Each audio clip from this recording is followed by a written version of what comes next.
الرحيم نحمده ونصلي على رسوله الكريم. Once Sayyidina Ali radiallahu anhu was on a journey, and in this journey he was going off to battle.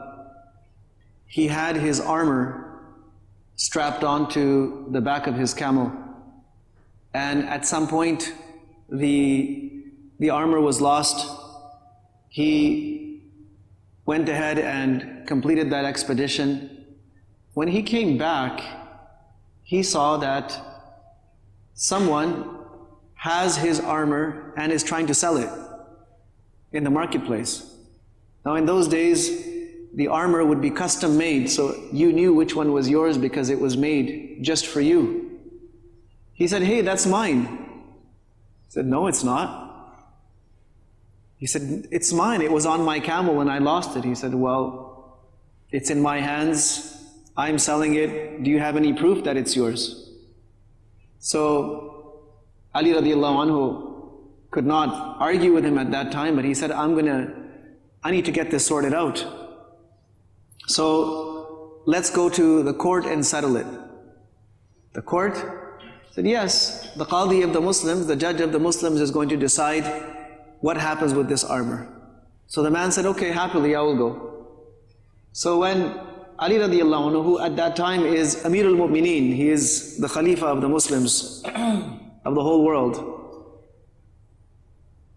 he appears in front of the judge, and the judge has both people stand at a very even and an equal distance from him. There's no preferential place for the Khalifa just because he is the ruler. He says, yes, what is the issue? So Ali radiallahu anhu said that this is my armor, and as I was going through the marketplace, I saw this fellow trying to sell it. Now that person was a non-Muslim. So Qadi Shurayh, who was the Qadi at that time, he turns to the man and says, what do you say? He says, well, it's in my possession, so it must be mine, unless someone can prove that it's not mine. So the Qadi, Shurayh, he, according to the law, that whoever makes the claim has the burden of proof, has the burden of evidence. If you're making the claim, you have to prove it, not the person who is sitting there with whatever it is that they have. If you're going to say that this is not his, it's mine, you better have some evidence. So he says, do you have any witnesses, any evidence? He said, yes, my slave Qambar, he will testify, and my son Hassan will testify. So he said, Qadi Shurayh, the judge, said, look, Amir al-Mu'mineen, I believe you in what you're saying, that this armor is absolutely yours, but I need evidence. And in my court, I do not allow, whenever somebody makes a claim, to back up that claim, I do not allow a son to testify in favor of his father. So the testimony of your son Al-Hasan radiallahu anhu cannot be accepted. So Ali radiallahu anhu said, how can you say that?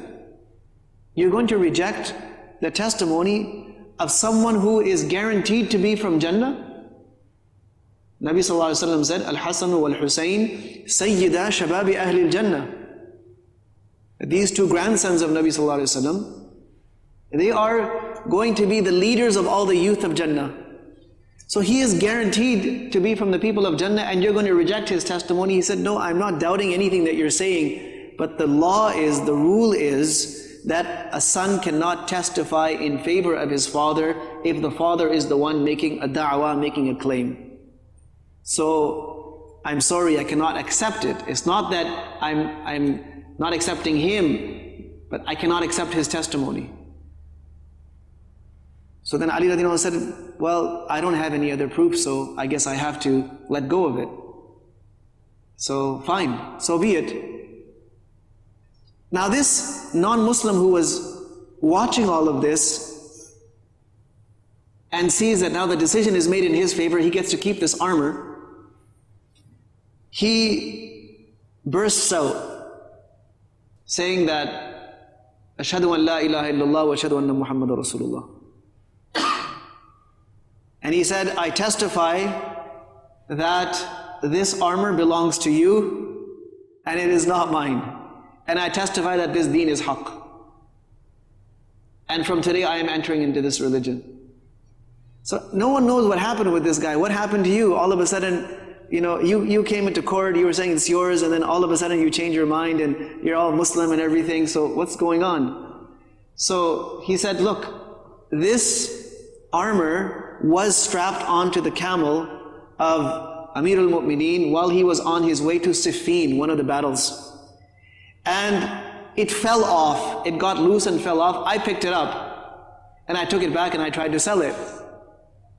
But when he saw me with his armor, he knows this is his armor, I know it's his armor, he could have just taken it from me, that no, it's mine, give it to me. And he had every right to do so because A, it was his, and secondly, he is the ruler of the land that I'm standing on. He has 100% authority. But he didn't use that authority. Instead, he said, I'm going to take you to the court. And that court is run by him. The qadi is appointed by him. But he says, no, I'm going to go through the system of justice. And that system of justice is going to decide whether I get to keep this or not. He said, this could only happen if you people lived by and abided by the truth. Otherwise, someone who has so much power did not need to do any of that. So this is the indication for me that your religion is haqq, it's the truth, and I want to be a part of it.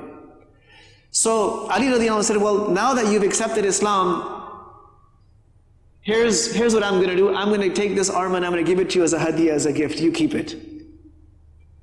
So Qadi Shurayh was not a Sahabi, he was a Tabi'i, who was appointed by Umar radiallahu anhu as a judge. When Umar radiallahu anhu saw how fair, how just this man is, he says, you deserve to be the judge for the Muslims. In fact, once there was a dispute that Umar radiallahu anhu had with someone in the market. Umar radiallahu anhu had bought a horse, and when he went to ride it, there was a problem in the horse. The horse stumbled, and it turned out that this horse is basically disabled.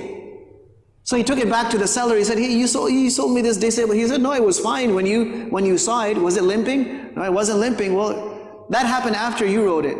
So he says, well, we need to solve this. I want to put someone in between as a third party. He says, okay, put whoever you want. He says, okay, I'll put Shurayh. I'll put this young man Shurayh as a third party. I know him, he's a very knowledgeable person.